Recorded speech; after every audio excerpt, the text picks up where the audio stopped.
22 დეკემბერს ბინიდან დავდე ვიდეო, ცხინვალში ვქირავდი ბინას და იმ ბინიდან დავდე ვიდეო მიმართვა, რომ გთხოვთ მიმიღოთ ისეთ საკითხებზე, რომელსაც მე ვერ ვწყვეტდი და სხვა ვერავინ ვერ გადაწყვეტდა და თუ არ გადაწყვეტდა ალან გაგლოევი ან პარლამენტის სპიკერი ალან მარგიევი და ვთხოვე, რომ თუ არა და წინააღმდეგ შემთხვევაში მე ხვალიდან ცენტრალურ მოედანზე შიმშილობას დავიწყებ მეთქი ერთ კაციან აქციას და ამის შემდეგ არ გავსულ ვარ სახლიდან.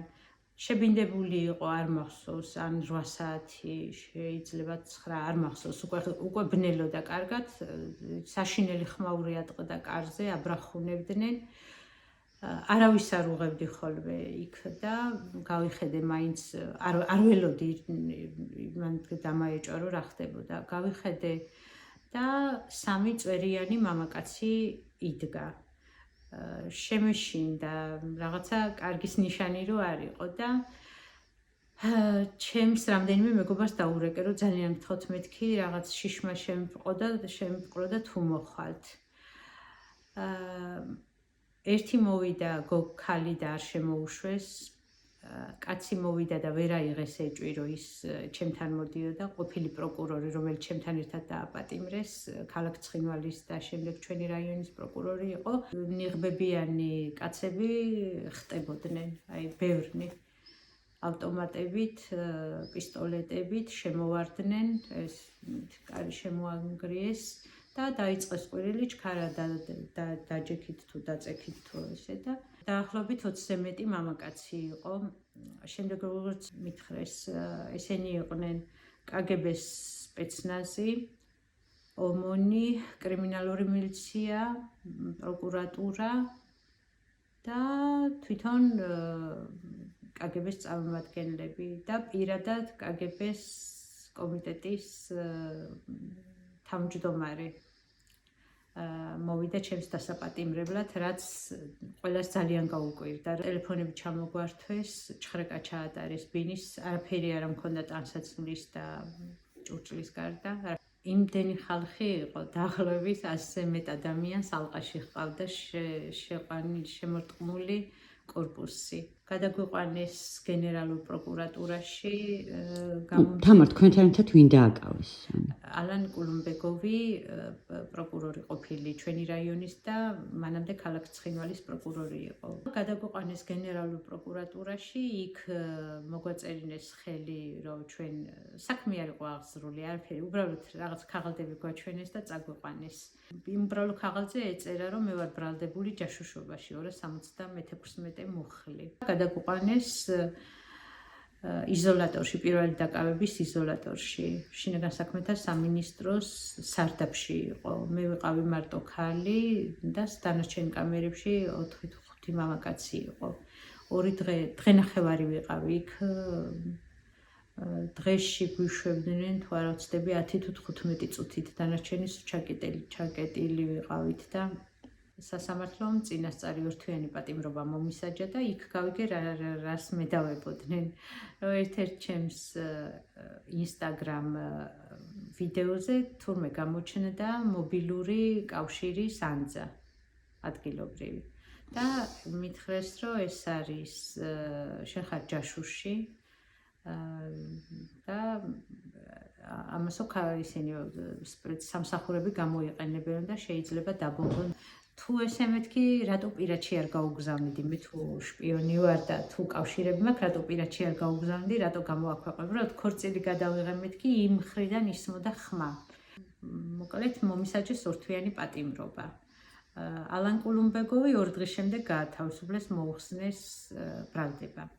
ჩვენ გავასაჩივრეთ და უზენაეს სასამართლოში ჩემი კურატორი თუ ობიექტი თუ არ ვიცი, უშიშროების ხელმძღვანელი ჩემი დამისახელეს. ირაკლი ხვადაგიანი. ისტორიკოსი რო არის. აი Facebook-იდან მეგობრობთ მე და ირაკლი, რა მივწერე ირაკლის, ეგ ირაკლისთან მქონდა რომ ირაკლი მე ხვალ გავდივარ მოედანზე და ალბათ მეთქი ესენი ან გამიტაცებენ პირდაპირ ეთერი უნდა მქონდეს და გთხოვ მეთქი ჩემ ლაივზე იყავი. თქვენს რომ ეს არის უშიშროების თანამშრომელი. მოიტანეს წერილი კგბ-ს გამომძიებელმა, რომ ეს არისო საიდუმლო წერილი, გრიფით საიდუმლო, FSB-დან გამოგვიგზავნესო მიარაყიშვილზეო. რომ წაიკითხეს, მე ვთხარი, რომ ეს მეთქი ნეტა რომელი უბნის ბებოებმა დაწერეს. ეს არის მეთქი ბაზარნიე ბაბის ნაწერი. ეს არ არის FSB-ს ნაწერი. მეორე დილით მითხრეს, რომ გამოდი ჩაიზე და მე ვთხარი, არა შიმშილობაა მეთქი და რატო და მე ხო გამოვაცხადე მეთქი, რომ ხვალიდან შიმშილობას ვიწყებ. გაგლოევს შეეშინდა ჩემი შიმშილობის დაწყების, მე სიტყვას ვასრულებ მეთქი. და გავაგრძელე შიმშილობა, ოღონდ წყალს ვიღებდი. ცოტას შრალზე გადავედი, ციხის უფროსი შემოვიდა ჩემთან, სამი ქალი ვიყავით და თავისი ამალით და ძალიან უხეშად. ერთადერთი ეგ შემთხვევა იყო, ყვირილით მითხრა, რატო არ აჭამ, რატო არ ასვავ, რა გინდა, რას აღწევ ამითი. არ გავეცი ხმა, რა ილაპარაკებს და წავა, არა მქონდა მაგისი თავი მიპასუხა. რა გინდაო, რომ შეჭამო და გაგლოვის გახსნილი კონსერვნის ზაუდიდან მეთქი მოიტანე რამე პროდუქცია და შევჭამ მეთქი, გახსნა საკონსერვო ქარხანა და არ ამუშაობს რა. ან ფული მოტეხეს და ქარხანაც არ არსებობს. მერე მითხრა რომ მოკვდი ერთით ნაკლები ქართველი იქნება. უთხარი რომ უარს ვაცხადებ მეთქი, რაღაც მედიკამენტს მივიღებ, რაღაც წყალს. იქ სადაც მე ვარ, იმ დაწესებულების უფროსი თუ მეუბნება რომ მოკვდი ერთით ნაკლები ქართველი იქნება, ესე იქ შეიძლება თქვენმე მომკლათ მეთქი. სულ გამიშრა ხელები, პირი, აი სუნთქვაც მიჭირა და შემოვიდა ექიმი მითხრა რომ გადაგიყვანთ. ჩემ პალატასთან მორიგეობდა ხან 3, ხან 5 იარაღიანი კაცი. იქაც მემუქრებოდნენ, დალი ეჭამე, სახალხო დამცველიც მოვიდა. თვითონ სამედიცინო ცენტრის დირექტორი მოვიდა, ისიც მეხვეწა.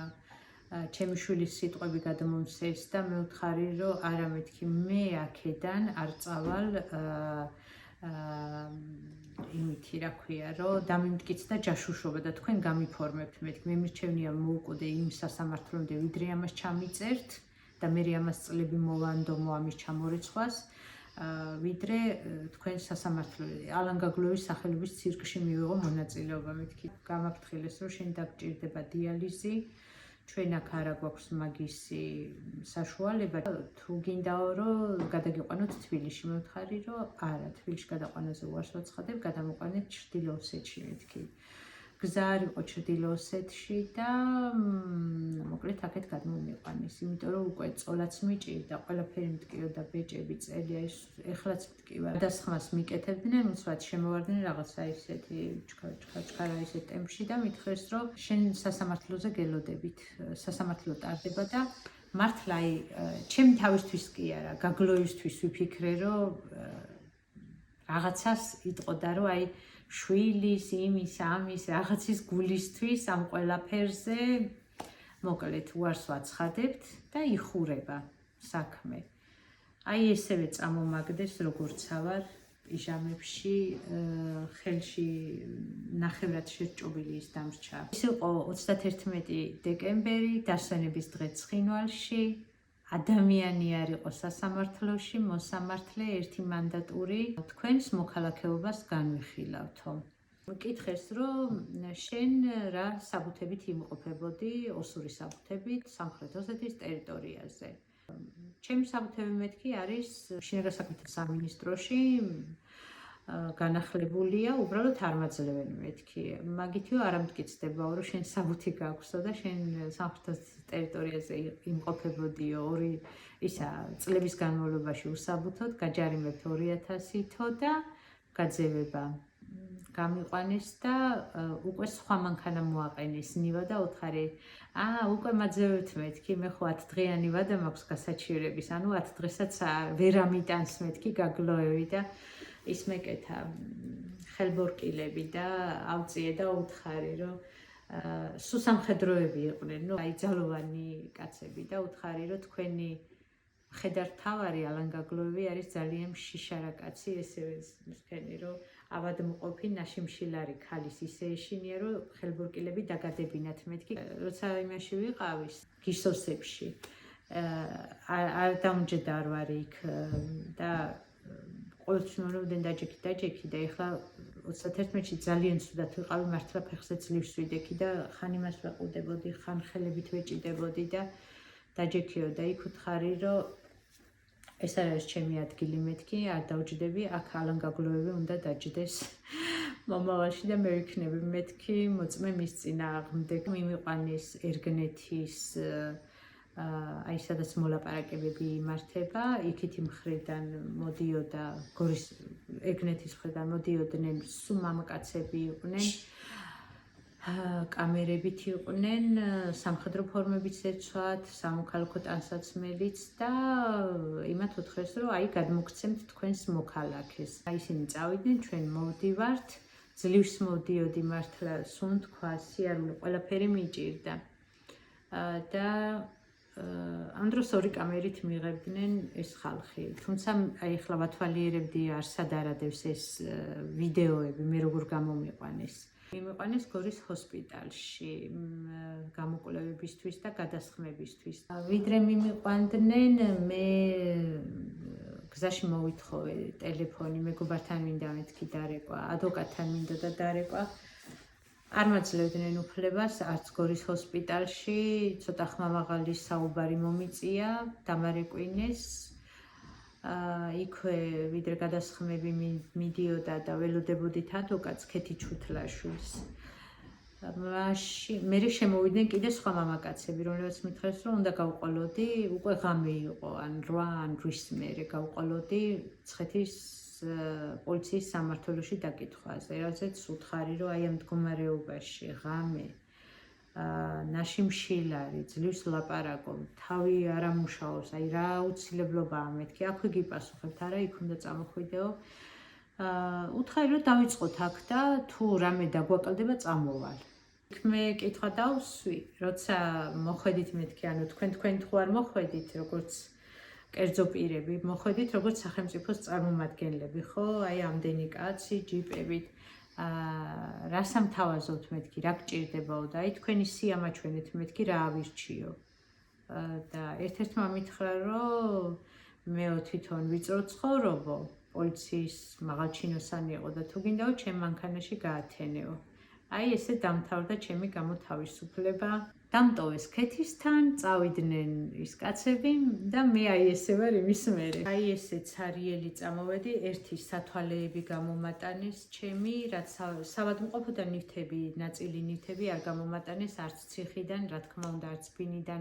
მეგობარმა სთხოვა ოჯახს, რომ იქნება შეიფარო რამდენიმე დღითო და იმათ შემიფარეს 31 ღამე პირველი და დღეს დავტოვე. ეხლა სხვაგან წავალ, მერე კიდე სხვაგან და ესე ჯერ კარგად არ მიმიდევნებია თვალი. ჩემო მეგობარმა მითხრა, რომ ჩვენი დიდი ძალისხმევით მოხდა თამარის გათავისუფლება. აი რა არის ეს ძალისხმევა?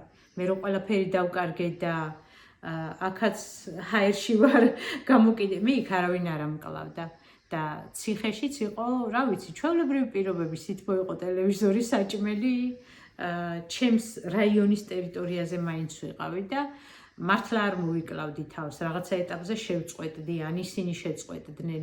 მე იქ მჭირდებოდა, იქიდან მინდოდა ბრძოლა. ამათ გამომიყვანეს და მორჩა, დამთავრდა პრობლემა. არანაირი ძალისხმევა არ ასჭირდებოდა ჩემს გადმოყვანას. გაგლოევი ელოდებოდა, როდის მოშორდებოდი იქიდან.